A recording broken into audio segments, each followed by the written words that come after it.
Everyone, it's Helen here with Health with Helen, and thanks for joining me. Today we're going to talk briefly about eosinophilic esophagitis, also known as EOE. If you've been diagnosed with EOE, you're probably wondering what's next. This isn't one of those things that's extremely common. However, I'm starting to learn all things related to the GI tract. Every time somebody has something wrong with them, I immediately say, oh, you must have GERD, gastroesophageal reflux disease, but I'm learning that's not the case. There's a lot of other things out there that people struggle with and not just GERD. So I was always taking my own personal experience. However, I'm learning that it's just like, wow, not everybody deals with what I've been dealing with. And so EOE, this one right here is quite interesting and it's not very common. And so one of the things you'll probably have to do to get diagnosed with EOE is you're going to probably end up having an upper GI because there's something that the doctor is going to be looking for that's a tall tale sign that you have EOE. All right, so one of my loved ones was starting to struggle with swallowing. So one of the things that you will struggle with probably indefinitely will be swallowing and choking, especially if you're an adult. I know children can deal with nausea, they can deal with upset tummy. As you get into your middle years, you may start to deal with reflux, you may start to deal with throwing up.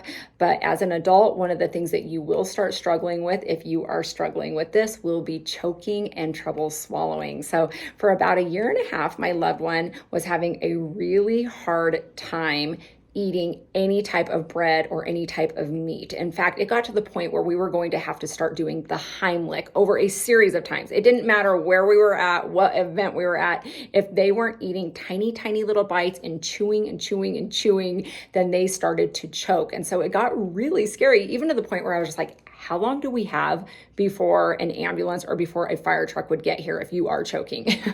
That's how serious it was starting to get, where they would have to go outside or they'd have to go over the sink.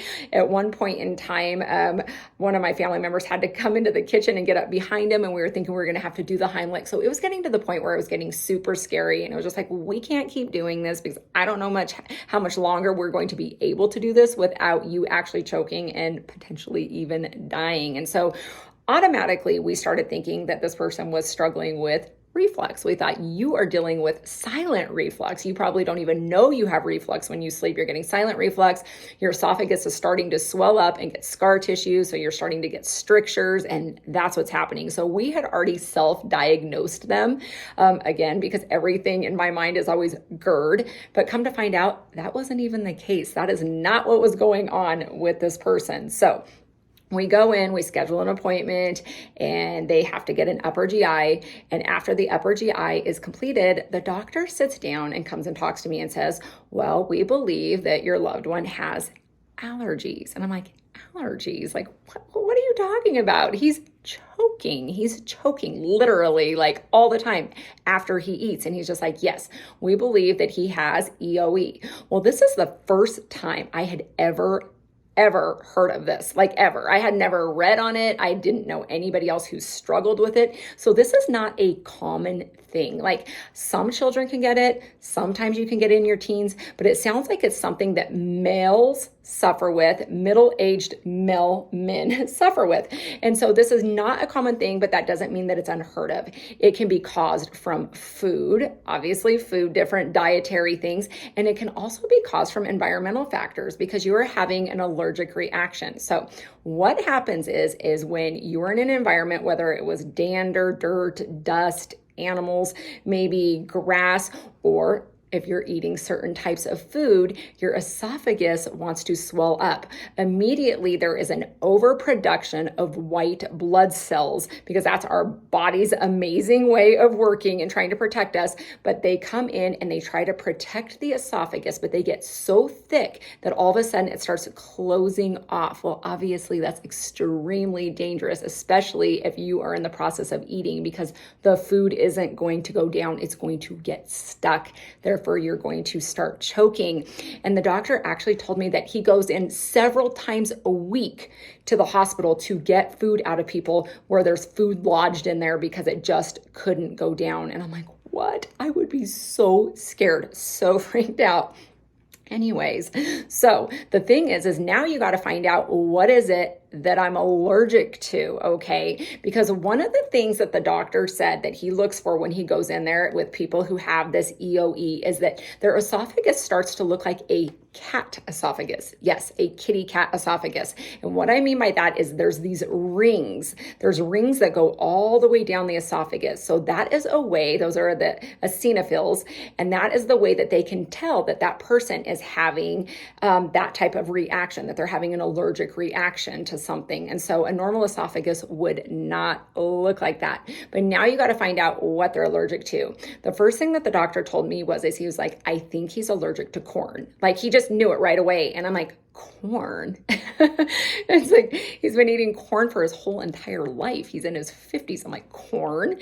So corn, I mean, but if you stop and think about it, it was just like, okay, a lot of things have corn. So I go to like, okay, he always eats corn chips, popcorn, corn on the cob. So you think of all the different things, which are so many different things that have corn. And I'm like, okay, that's a possibility. I wasn't buying it at first. I have to be honest. I was just like, there is no way he is allergic to corn. And that is not what's happening here. I didn't buy it, but the doctor was pretty much sold like, yes, he's allergic to corn. We're going to try to eliminate corn from the diet. And then if that doesn't work, then we will do a food test where we'll go in and we'll test you for a bunch of different foods that you may be allergic to so that we can kind of figure out. But right now we're going to start with just eliminating corn.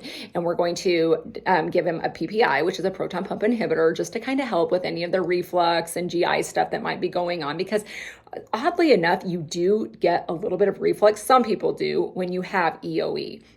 And so he said, we're also going to give him a steroid. Oh, okay, this is where it gets really weird. So they usually will give you a steroid, and sometimes they'll give you a tablet, but usually what they're going to do is they're going to give you like an inhaler. If you have asthma, that's what they're going to use, but you're not going to use this in the typical way that you would if you had asthma. What they want you to do in the morning before you eat, and again at night before you get your day started, is they want you to just kind of drop it, like the droplets. So not like a where you like breathe it in, but they want you to just drop it enough to where you get some of those droplets of the inhaler in the back of your throat. And then you're supposed to kind of sit with it and swallow so it goes down. So that's what they use when you have this. Interesting enough. Okay. And so what he ended up doing was he cut out corn, which was extremely hard because he would normally take out a bag of corn chips almost every single night.